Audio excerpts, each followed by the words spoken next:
नमस्कार मित्रांनो, ठरलं मग या मालिकेच्या येणाऱ्या भागामध्ये आपल्याला दिसतं की अर्जुन अखेर त्या बाईच्या घरी गेला, ज्या बाईकडे मैनाने सदाशिवने त्यांची मुलगी विकली होती.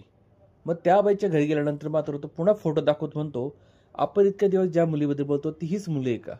ती सुद्धा म्हणते, हो आपण याच मुलीबद्दल पहिल्यापासून बोलतोय. मग अर्जुनला थोडा संशय येतोय. दुसरीकडे मात्र सायली आणि प्रतिमा देवी आईच्या मंदिरात गेल्या असतात देवी आईचे आभार मानायला, कारण प्रतिमाला बऱ्यापैकी काही आठवतंय ना जुनं. आणि तिथे असतो मित्रांनो महिपताची पूजा करत असतो. आणि आता त्या मंदिरात सायली आणि प्रतिमा येणार. प्रतिमा जेव्हा महिपतला बघेल मग तिच्या ज्या धुसर आठवणी सगळ्या पुन्हा जागृत होतील. पण मित्रांनो, मला काय वाटतं माहिती आहे का, अर्जुन त्या बाईकडे गेलाय आणि त्या बाईशी बोलतोय, ती बाई पण त्या बबलीविषयी बोलतीये.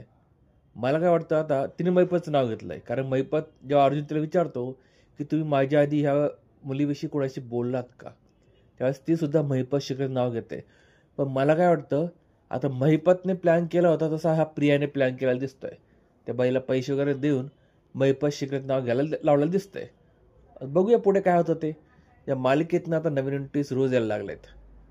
पुढचा भाग बघण्यासाठी चॅनल सबस्क्राईब करा, बेल आयकॉन प्रेस करा.